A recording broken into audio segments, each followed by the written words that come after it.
Hi guys, very good morning. Welcome to video class. Let us today we learn about the new poem The Stolen Boat was written by William Wordsworth. We know about the poet. William Wordsworth is considered one of the greatest poets of English literature. Wordsworth and his friend S.T. Coleridge, by their joint publications of the lyrical ballads, became the harbingers of the romantic movement in English literature. The episode of The Stolen Boat is based on the experience of Wordsworth's early boyhood days. This is an extract from book I of the Wordsworth's great philosophical poem The Prelude. Let us read the poem How the Author Have Done Mischief. One summer evening, led by her, I found a little boat tied to a willow tree within a rocky cave, its usual home. Straight I unloosed her chain and stepping in, pushed from the shore. It was an act of stealth and troubled pleasure, nor without the voice of mountain echoes did my boat move on, leaving behind her still on either side small circles glittering idly in the moon, until they melted all into one track of sparkling light. But now, like one who rose, proud of his skill to reach a chosen point, with an unswerving line I fixed my view upon the summit of a craggy ridge. The horizon's utmost boundary, far above, was nothing but the stars and the grey sky. She was an elfin phoenix. Lastly, I dipped my oars into the silent lake, and as I rose upon the stroke, my boat went heaving through the water like a swan. When from behind that craggy steep, till then the horizon's bound a huge peak, black and huge, as if with voluntary power instinct upreared its head. I struck and struck again, and growing still in the stature, the grim shape towered up between me and the stars, and still, for so it seemed, with purposes of its own, and measured motion like a living thing, strode after me. With the trembling oars I turned, and through the silent water stole my way back to the covert of the willow tree. There in her mooring place I left my bark, and through the meadows homeward went in grave and serious mood. But after I had seen that spectacle for many days, my brain worked with a dim and undetermined sense of unknown modes of being.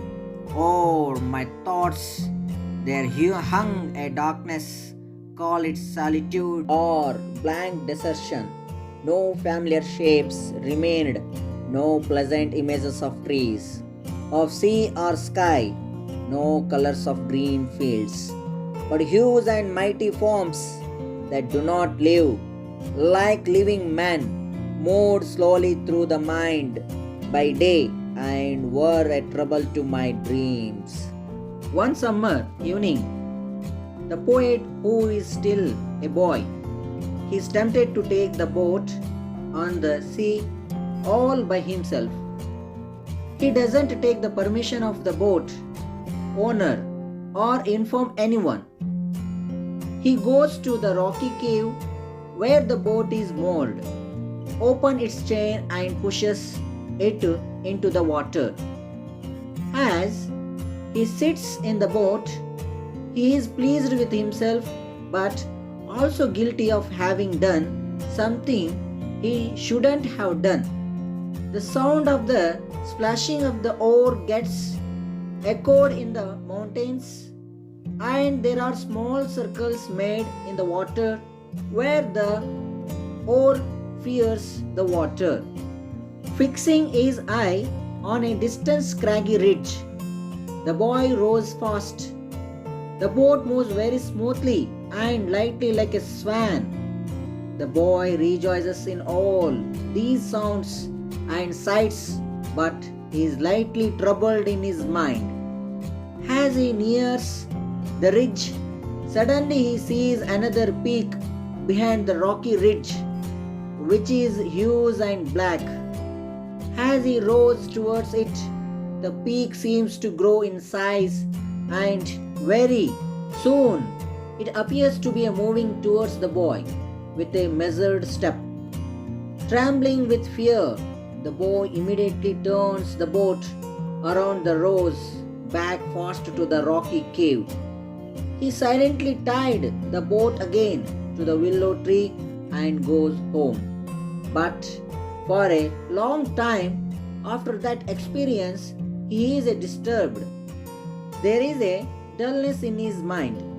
There are no familiar shapes or pleasant images of trees, sea, or sky, but only hues and mighty forms which move slowly through his mind by day and trouble him in his dreams. Thus, a simple act of mischief turns out to be a nightmare for the young boy. Why did Wordsworth say that his moving the boat is an act of stealth? Why was he guilty of his act? Probably because the boy was very young. He was not allowed to row it on his own, or probably the owner of the boat did not like anyone touching his boat. Here, the boy does not inform the owner or take his permission to use the boat.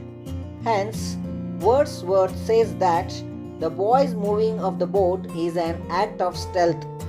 It was an act of stealing, and his joy and thrill of adventure were troubled by a sense of guilt. Points to remember the poem. The cool summer evening provokes the boy to engage in some mischief. He decides to release a moored boat and take it away on the sea all by himself. The second point, everything around is still, and the sound of the splash of the oars seem to echo the loud heartbeats of the boy.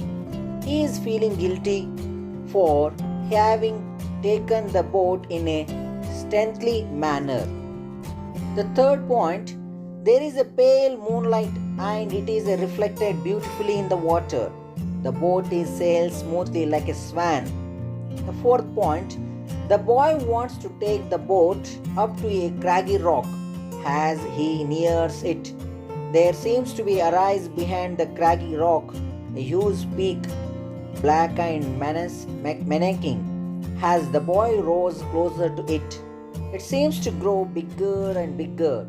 Very soon, it seems to be walking towards the boy in a threatening manner. Fifth point, the boy gets terrified and immediately turns back in a great hurry. He goes back to the cave and moors the boat. The last point, for many days after, day and night, he is hunted by the huge peak which seems to be moving towards him.